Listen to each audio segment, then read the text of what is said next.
Hi everyone, welcome back to my channel. मैं आरती कौशिक, आपकी tutor. आज मैं बात करूंगी कि अगर आप एचटेट पीजीटी बायोलॉजी की प्रिपरेशन कर रहे हैं तो आपको कैसे प्रिपेयर करना है। हमारा जो एग्ज़ाम होता है उसमें कौन कौन से सेक्शन होते हैं, क्या कितने मार्क्स का कौन सा सेक्शन होता है, कौन से टॉपिक हैं बायोलॉजी से जो इम्पोर्टेंट होते हैं, क्या आपको ग्रेजुएशन की बुक पढ़नी चाहिए, एमएससी की बुक पढ़नी चाहिए या सिर्फ एनसीईआरटी को 11th-12th की एनसीईआरटी को फॉलो करना चाहिए। तो देखो, जो भी टीचर एचटेट एग्ज़ाम की प्रिपरेशन करते हैं, बहुत सारे टीचर्स को ऐसा लगता है कि एचटेट एग्ज़ाम बहुत टफ है, नहीं निकल पाता।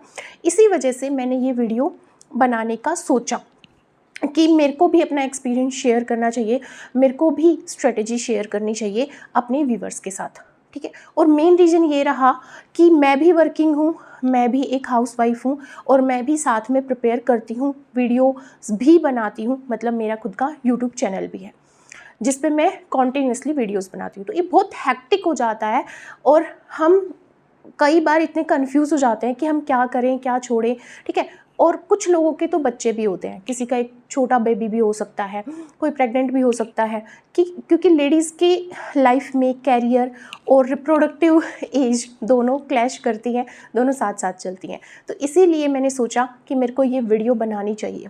तो आज हम बात करेंगे एचटेट पीजीटी बायोलॉजी की। अब जो ये एचटेट पीजीटी बायोलॉजी का एग्ज़ाम है, ये क्वालिफाइंग एग्ज़ाम है। अगर आप ये एग्ज़ाम क्वालिफाई कर देते हो तो इसके बाद आप HPSC Haryana public service commission के थ्रू एग्ज़ाम दे के और हरियाणा में लेक्चरर बन सकते हो, ठीक है। उसमें क्या होता है, एक प्रीलिमिनरी एग्ज़ाम होता है, क्वालिफाइंग एग्ज़ाम होता है, ठीक है। दूसरा होता है हमारा जो क्वालिफाइंग एग्ज़ाम होता है वो ऑब्जेक्टिव एग्ज़ाम होता है, एमसीक्यू वाला। फिर उसके बाद हमारा मेन सब्जेक्टिव एग्ज़ाम होता है जो रिटन एग्ज़ाम होता है। उसके बाद इंटरव्यू और डॉक्यूमेंट वेरिफिकेशन होती है, तब आप जाके जॉब ले सकते हो। बट मेरे को लगता है कि कंपैरेटिवली एचपीएससी का जो पीजीटी बायोलॉजी एग्ज़ाम है वो हमारे सब्जेक्ट का है तो इजी है, क्योंकि हमें अपना सब्जेक्ट तो आता ही होता है। हमें दिक्कत होती है रीजनिंग को करने में, मैथ्स को करने में, बायोलॉजी वाले स्टूडेंट्स को मेन दिक्कत वहाँ पे होती है। तो आज हम बात कर रहे हैं एचटेट पीजीटी बायोलॉजी एग्ज़ाम की। अब ये जो एग्ज़ाम है ये हमारा 2.5 घंटे का एग्ज़ाम होता है, ठीक है। अब इस एग्ज़ाम में कोई नेगेटिव मार्किंग नहीं होती, क्योंकि ऑब्वियस सी बात है ये क्वालिफाइंग एग्ज़ाम है। जैसे हमारा सीटेट होता है सेंट्रल लेवल पे, ये हमारा हरियाणा स्टेट ने हमारा हरियाणा में अगर हमें जॉब चाहिए तो उसके लिए क्वालिफाइंग एग्ज़ाम रखा है। अब एग्ज़ाम पैटर्न की बात करें तो जो एग्ज़ाम है वो ऑब्जेक्टिव होता है, उसमें एमसीक्यूज़ आते हैं, ठीक है। 2.5 घंटे का होता है, 150 मिनट का होता है। 150 मिनट का होता है, 150 क्वेश्चंस होते हैं, यानी कि हर एक क्वेश्चन के लिए हमें 1 मिनट मिलता है सोल्व करने के लिए। इसमें हमारे पास 4 मेन सेक्शन होते हैं। सेक्शन ए होता है सीडीपी का, child development and child growth and development and pedagogy. ये आपने सीटेट का एग्ज़ाम क्लियर किया होगा तब भी पढ़ा होगा, ठीक है। इसमें वही हमारी वाइगोत्से की थ्योरी, पियाजे की थ्योरी, कोलबर्ग की थ्योरी, ठीक है, इंटेलिजेंस थ्योरी, वो आती हैं। तो अगर आप सीडीपी के लिए प्रिपेयर कर रहे हो तो मेरा सजेशन ये है कि देखो, हर एक एग्ज़ाम में टारगेट जो करना होता है हमें, जो एग्ज़ाम उसके पीवाईक्यू देख के तब हमें प्रिपेयर करना होता है। तो जब आप प्रिपेयर करोगे केवीएस एनवीएस के लिए या DSSB के लिए या फिर एचटेट के लिए, तो आप थोड़ा डिफरेंस देखते हो। जैसे DSSB में जब मेथडोलॉजी से क्वेश्चन आते हैं, टीचिंग मेथडोलॉजी से क्वेश्चन, तो वो इस तरह से आते हैं कि आप क्लास में उसको कैसे इम्प्लीमेंट करोगे इन थ्योरीज़ को, साइकोलॉजी को, चाइल्ड साइकोलॉजी को जो हम पढ़ते हैं, ठीक है। पर जब हम एचटेट एग्ज़ाम को देखते हैं तो एचटेट एग्ज़ाम फैक्चुअल क्वेश्चन पूछता है कि कौन सी थ्योरी में क्या बोला गया था, कौन से साइकोलॉजिस्ट ने कौन सी थ्योरी दी थी, ठीक है। तो यहाँ पे आपको क्रैमिंग भी करनी पड़ेगी कुछ, ठीक है, और आपको थ्योरीज़ को पढ़ना पड़ेगा, ठीक है, लर्न करना पड़ेगा, माइंड में बैठाना पड़ेगा, ठीक है। तो यहाँ पे जो सीडीपी है वो फैक्चुअल होती है। तो 30 मार्क्स की हमारी सीडीपी होती है, जो आपका एक ग्रैबिंग पॉइंट हो सकता है जिसके थ्रू आप स्कोर कर सकते हो किसमें, एचटेट एग्ज़ाम में। दूसरा पार्ट होता है हिंदी और इंग्लिश का। देखो, हिंदी मेरे हिसाब से टफ आती है, हिंदी एचटेट की, क्योंकि बहुत हायर लेवल होता है। पर इंग्लिश जो है वो, अगर आप किसी भी एग्ज़ाम की प्रिपरेशन कर रहे हैं, कम्पिटिटिव एग्ज़ाम की, तो आपको इंग्लिश के लिए सेपरेट नहीं पढ़ना पड़ेगा। और अब तो क्या हो गया है, पैराग्राफ आने लग गए हैं। पहले पैराग्राफ नहीं आते थे, अब पैराग्राफ आने लग गए हिंदी इंग्लिश में, जो एक अच्छा स्कोरिंग पॉइंट हो सकता है, ठीक है। तो हिंदी इंग्लिश दोनों 15-15 मार्क्स की होती हैं, तो वो 30 मार्क्स कंसिस्ट करती हैं। फिर हरियाणा जीके आती है हमारी 10 मार्क्स की, और एप्टीट्यूड आता है 20 मार्क्स का, मतलब 10 मार्क्स की हमारी रीजनिंग आती है। रीजनिंग तो कर सकते हो आप, पर जो हमारे मैथ्स के क्वेश्चन है उसके लिए आपको थोड़ा पढ़ना पड़ेगा, क्योंकि जो मैथ्स के क्वेश्चन है उनका DSSB से हायर लेवल होता है, मतलब SSC तक का भी लेवल आ जाता है। तो मैं ये सजेस्ट करूँगी कि कुछ टॉपिक आप पकड़ लें, जैसे रेशियो प्रोपोर्शन पकड़ सकते हैं, परसेंटेज पकड़ सकते हैं, ठीक है, और हमारा प्रॉफिट लॉस पकड़ सकते हैं, एवरेज पकड़ सकते हैं। तो कुछ टॉपिक पकड़ लें जिसके क्वेश्चंस आने ही आने हैं, ताकि आपके आउट ऑफ 10 क्वेश्चन 5-6 क्वेश्चन ठीक हो जाए। सिंप्लीफिकेशन का एक क्वेश्चन आएगा, ठीक है। इस तरह से आप मैथ्स प्रिपेयर कर सकते हैं और रीजनिंग के PYQ सोल्व करके आप रीजनिंग कर सकते हैं, ठीक है। तो ये हमारी 30 मार्क्स की होगी। फिर बायोलॉजी का जो सेक्शन होता है वो 60 मार्क्स का होता है, लास्ट सेक्शन होता है 60 मार्क्स का। इस तरह से टोटल हमारे 150 मार्क्स का पेपर बन जाता है, और हर 150 मिनट के लिए होता है। इट मीन्स हर एक क्वेश्चन को सोल्व करने के लिए आपके पास 1 मिनट का टाइम होता है, ठीक है। अब हम बात करते हैं, ये तो था कि हमारा पेपर कैसे होता है। अब हम बात करते हैं कि बायोलॉजी का क्या सिलेबस है, बायोलॉजी में कौन से इंपॉर्टेंट टॉपिक्स हैं जो हमारे STET PGT बायोलॉजी में पूछे जाते हैं। तो हम स्टार्ट करते हैं सबसे पहले सेल बायोलॉजी से। तो सेल बायोलॉजी में सेल का स्ट्रक्चर, ठीक है, मतलब उसके सेल ऑर्गेनेलीज क्या होते हैं, प्लाज्मा मेम्ब्रेन का जो मॉडल है, transport, active transport, passive transport, endocytosis, exocytosis, cell cycle and cell division में माइटोसिस, मियोसिस, ठीक है, सेल कम्युनिकेशन जिसमें हमारे सेल जंक्शंस आते हैं, सेल साइटोस्केलेटन, साइटोस्केलेटन में माइक्रोट्यूबल्स, माइक्रोफिलामेंट्स, ठीक है, ये सब। तो एक मैंने सेल के ऊपर एक वीडियो अपलोड कर रखी है, एक लेक्चर है 1 शॉट, वो देख लोगे तो ये सारे टॉपिक कवर हो जाएंगे। इसके लिए एक सेपरेट वीडियो है, ठीक है। बट अगर आप ये चाहते हो कि मैं STET के लिए अलग से वीडियो बनाऊं, स्पेसिफिकली STET एग्ज़ाम के लेवल को फोकस करके, तो मैं वो भी बना दूंगी, आप बस कमेंट करें, ठीक है। नेक्स्ट है मोल बायो और जेनेटिक्स। तो मोल बायो और जेनेटिक्स में क्या है, DNA structure, replication, transcription, translation, genetic code, mutations, और हमारा ओप्रोन मॉडल, लैकोप्रोन, बेसिकली ट्रिपोप्रोन से क्वेश्चन नहीं आते हैं। रेयरली एक क्वेश्चन मैंने देखा है PYQ में, बट नहीं आते हैं, लैकोप्रोन से ही क्वेश्चन आते हैं। मेंडेलियन जेनेटिक्स, हमारा लिंकेज, क्रॉसिंग ओवर और chromosomal abnormality and molecular basis of inheritance. तो ये सारे जो टॉपिक्स हैं ना, ये जो 11th-12th की बायोलॉजी है वही टॉपिक है। तो अगर आप किसी स्कूल में पढ़ाते हैं, प्राइवेट स्कूल में पढ़ाते हैं, ट्यूशन देते हैं, कुछ भी करते हैं, आप NCERT के टच में हैं, NCERT पढ़ रहे हैं, तो आप ईजिली आपको अपना बायोलॉजी सेक्शन प्रिपेयर करने की ज़रूरत नहीं पड़ेगी। प्लांट फिजियोलॉजी में वही सारे टॉपिक हैं, photosynthesis in plant, respiration in plant, plant hormones, water relation, जिसमें हम ट्रांसपोर्ट इन प्लांट्स स्टडी करते हैं, वाटर पोटेंशियल स्टडी करते हैं, प्लांट ग्रोथ एंड डेवलपमेंट में कौन कौन से माइक्रोन्यूट्रिएंट होते हैं, कौन कौन से मैक्रोन्यूट्रिएंट होते हैं, रेस्पिरेशन इन प्लांट्स में glycolysis, Krebs cycle, electron transport chain, plant anatomy and physiology, plant tissues के बारे में, ठीक है। ये सब हमारा 11th-12th के सिलेबस से। एनिमल बायोलॉजी में एनिमल डाइवर्सिटी, जिसमें हम कोडेड, नॉन कोडेड स्टडी करते हैं। एनिमल टिश्यूज़, हमारा epithelial tissue, nervous tissue, muscular tissue, connective tissue, ठीक है। ह्यूमन फिजियोलॉजी में digestive system, respiratory system, circulatory system, excretory system, nervous system, endocrine system, reproduction and development, कैसे embryonic development होती है।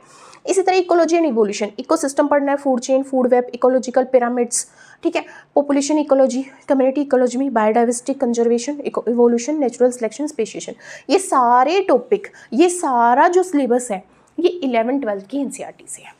तो अब हम बात करें कि क्या हमें ग्रेजुएशन लेवल की बुक पढ़नी चाहिए, तो मैं कहूँगी नहीं, ठीक है। अगर हमें सिर्फ STET क्वालिफाई करना है तो सिर्फ NCERT पढ़िए, उसके अलावा कुछ मत पढ़िए, ठीक है। आपको अगर ऐसा लगता है कि वीडियो लेक्चर देख के मेरा बहुत टाइम कंज्यूम हो रहा है, तो आप वीडियो लेक्चर ना देख के सिर्फ NCERT पढ़ें। NCERT के साइड में हमारे पास स्पेस होता है, वहीं पे आपने शॉर्ट नोट्स बनाए। तो NCERT पढ़ने की क्या टेक्निक है, देखो, जब आप NCERT पढ़ रहे हो, फर्स्ट रीडिंग में सिर्फ NCERT पढ़ो, सिर्फ पढ़ो, रीड करो फर्स्ट। सेकेंड टाइम में क्या है, इंपॉर्टेंट पॉइंट्स को अंडरलाइन करो, और थर्ड रीडिंग करो। थर्ड रीडिंग में क्या करना है आपको, जो भी डायग्राम्स हैं, जो भी आपको ऐसा लगता है कि कुछ कंसेप्ट मेरे को NCERT में सिर्फ एक पॉइंट दिया जाता है, ठीक है, उस पॉइंट को आपको एक्सप्लेन करके अपने साइड में, जो NCERT के साइड में जो स्पेस होता है उसमें नोट्स बना लेने हैं, ताकि आपको किसी एक्स्ट्रा बुक की जरूरत ना पड़े। जब आप रिवीजन करें, आप NCERT खोलें, साइड के पॉइंट्स पढ़ें और आपका रिवीजन हो जाए, ठीक है। किसी को आप एक्सप्लेन कर सकते हो ताकि आपका रिवीजन हो जाए। NCERT आपने रीड कर ली, आपको जब थर्ड रीडिंग करनी है तब डायग्राम्स पे फोकस करना है, डिफरेंसेस पे फोकस करना है, कंपैरिजन्स पे फोकस करना है। जो भी एनसीईआरटी में एक्सेप्शन पॉइंट दिया गया होता है वो बहुत इंपॉर्टेंट होता है, उस पर आपको फोकस करना है, ठीक है। और कुछ छोटे छोटे पॉइंट दिए रखे होते हैं जिसको एक्सप्लेन नहीं किया जाता है एनसीईआरटी में, जैसे एंडोसाइटोसिस होगा बट उसको एक्सप्लेन नहीं किया गया होगा, तो वो आपको समझना है ना। आप चैट जीपीटी का सहारा ले सकते हो, आप जेमिनी का सहारा ले सकते हो, गूगल का सहारा ले सकते हो, यूट्यूब वीडियोस का सहारा ले सकते हो, किसी भी चीज़ का सहारा लेकर search that topic, understand that in short, और छोटे छोटे नोट्स बना लो एनसीईआरटी के साइड में जो स्पेस है वहाँ पे, ठीक है। तो ऐसे आपको एनसीईआरटी रीड करनी है, ठीक है, हो गया। अब एनसीईआरटी रीड करने के बाद आपको प्रिपेयर कैसे करना है। एनसीईआरटी रीडिंग हो गई, आपके नोट्स के लिए आपको सेपरेट वीडियो नहीं बनानी, क्योंकि ऑब्वियसली आप हाउसवाइफ हो सकते हो, आपके बच्चे हो सकते हैं, आप वर्किंग हो सकते हो, तो आपके पास इतना टाइम नहीं होगा। सिर्फ आपको 2 एनसीईआरटी की बुक लेनी है, उन्हीं को मार्क करना है, उन्हीं में नोट्स बनाने हैं, दैट्स इट। उसके बाद आपको क्या करना है, PYQ सोल्व करने हैं। देखो मेरे यूट्यूब चैनल पे 2018 के बाद से अभी तक जो एग्ज़ाम हुए हैं उन सब के मैंने सोल्यूशन दे रखे हैं, आप वो देख सकते हो। उससे क्या होगा, आपको आइडिया मिलेगा कि कौन से टॉपिक से कितने क्वेश्चन आते हैं। तो जो इंडेक्स दिया गया है एनसीईआरटी में या जो कंटेंट दिया गया है वहाँ पे आप लिख लो कि इस चैप्टर से इतने क्वेश्चंस हैं, इस चैप्टर से इतने क्वेश्चन आए, इस चैप्टर से इतने क्वेश्चन आए। तो आपको किसी और की वीडियो देखने की ज़रूरत ही नहीं है, आपको वेटेज पता चल जाता है कि किस यूनिट्स का कितना वेटेज है, ठीक है। और देखो एचटेट कभी भी सेम स्ट्रेटजी, सेम टाइप का पेपर नहीं बनाता है, उसका लेवल पता ही नहीं क्या है। जैसे इस बार के पेपर में कुछ 2-4 यूनिट से बार बार क्वेश्चन रिपीट हो रहे थे, तो एचटेट का नहीं पता, इट्स अनप्रेडिक्टेबल। बट फिर भी आप PYQ इस बार के पेपर को छोड़ के पीछे के PYQ देखोगे तो कलेक्टिव हमारी पूरी एनसीईआरटी से, पूरे सिलेबस से क्वेश्चंस हैं, उनको फोकस करके आप अपनी प्रिपरेशन कीजिएगा। इस वाले पेपर को फोकस करके अपनी प्रिपरेशन मत कीजिएगा, ठीक है, ये मेरा सजेशन है। तो आपको फिर क्या करना है, जब PYQ हो गए, आपको पता चल गया कि किस यूनिट में क्या वेटेज है, ये भी आपको क्लियर हो गया। उसके बाद उस टॉपिक, जो भी टॉपिक आपने किया, जैसे फॉर एग्जांपल आपने सेल बायोलॉजी के अंदर प्लाज्मा मेम्ब्रेन को स्टडी किया, तो प्लाज्मा मेम्ब्रेन की MCQs प्रैक्टिस करो, किसी भी साइट से, किसी भी वेबसाइट से, किसी भी यूट्यूब चैनल से उन क्वेश्चंस को प्रैक्टिस करो, फिर मॉक टेस्ट दो। अब आपको क्या करना है, जब भी आप PYQ सोल्व कर रहे हैं या मॉक टेस्ट सोल्व कर रहे हैं, आपको एक नोटबुक बनानी है जिसको आपको मिस्टेक नोटबुक के नाम से बनाना है। उस मिस्टेक नोटबुक में आपको 3 सेक्शन बनाने हैं। एक कि कौन से क्वेश्चंस थे जो मैंने फर्स्ट गो में कर दिए, पढ़ा और मेरे को आंसर पता था। दूसरा जो मैंने गेस किए। तीसरा जो मैंने जिसमें मेरे को मिस्टेक हुई। तो उन तीनों क्वेश्चंस को आपने 3 पार्टीशन करने हैं, नोटबुक के 3 पार्टीशन कर लेने हैं। Question I am able to solve, question I guessed, question I did wrong, ठीक है। तो अब तीनों पोर्शन में क्या करना है, आपको उस कॉन्सेप्ट को शॉर्ट में एक्सप्लेन करना है। तो लास्ट मोमेंट में जब आप रिवीजन करोगे तो उसी मिस्टेक नोटबुक से आप रिवीजन करोगे।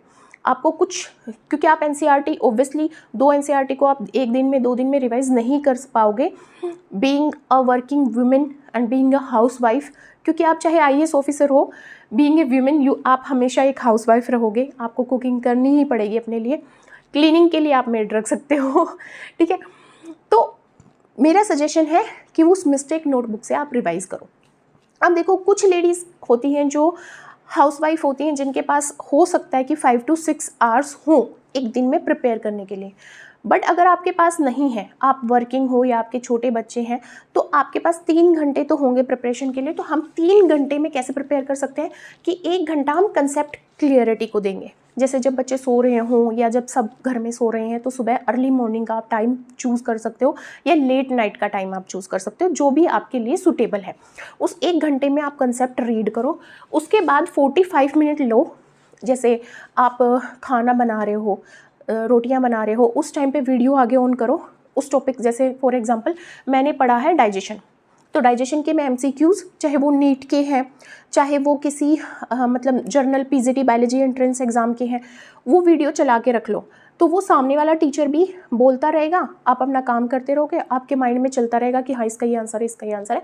उस तरह से आप अपना क्या कर सकते हो, PYQ या MCQ सोल्व कर सकते हो। फिर क्या करना है, नेक्स्ट डे जब आप नेक्स्ट टॉपिक पढ़ोगे तो आपको 5 या 15 से 10 मिनट के अंदर जो कल पहले दिन पढ़ा था टॉपिक, उसको रिवाइज कर लेना है कि हाँ मैंने कल सेल बायोलॉजी पढ़ा था, उसमें ये था, ठीक है। फ्लो चार्ट बना लेना, ठीक है, फ्लो चार्ट की फॉर्म में आप रिवाइज कर सकते हो। ठीक, अब क्या करना है, 30 मिनट्स देने हैं आपको पेडागोजी को। 30 मिनट्स पेडागोजी क्या कर सकते हैं, बहुत सारे लोग होते हैं जो बुक से रीड करते हैं, तो बुक्स में हमारी एक पियर्सन की बुक आती है, child development and child growth and development की, पेडागोजी की, वो बेस्ट बुक मेरे को लगती है। बट अगर आपके पास इतना टाइम नहीं है कि बुक रीड करो, तो आप वीडियोज़ देखो, ठीक है, अलग अलग चैनल की देखो। मैं ये नहीं सजेस्ट करूँगी कि हिमांशी मैम की ही देखो, या मैं ये सजेस्ट नहीं करूँगी कि आप किसी और चैनल की देखो, क्योंकि देखो एचटेट एग्ज़ाम में आपका टारगेट है फैक्चुअल, तो आपको शॉर्ट में 10-15 मिनट की वीडियो में सारे फैक्ट्स मिल जाएं, ऐसा चैनल आपको ढूंढना पड़ेगा। अगर आप चाहते हैं कि मैं वीडियो बनाऊं तो उसके लिए भी आप कमेंट कर देना, ठीक है, तो मैं भी बना दूंगी। अदरवाइज़ आप ऐसा चैनल सजेस्ट मतलब ढूंढो, और अगर आप चाहते हो कि मैं सजेस्ट करूं तो मैं भी सजेस्ट कर सकती हूँ अलग से सेपरेट वीडियो में कि कौन कौन से चैनल हैं जो फैक्चुअली आपको एक्सप्लेन कर देंगे 10-15 मिनट में अपना पेडागोजी का टॉपिक। वहाँ से पहले वो रीड करना है, एक दिन वो रीड कर लिया, अगले दिन उसके MCQ कर लिए, अगले दिन उससे के PYQ कर लिए, इस तरह से आपको करना है अपना ये पेपर प्रिपेयर, तो आपका हो जाएगा, फर्स्ट टाइम में ही हो जाएगा। आई थिंक मेरी ये जो स्ट्रेटजी है ये आपको हेल्प करेगी काफ़ी अपनी प्रिपरेशन में और इस एग्ज़ाम को क्लियर करने में। तो मिलते हैं नेक्स्ट वीडियो में, तब तक के लिए stay tune with me and thank you so much for giving your precious time to me and watching my video.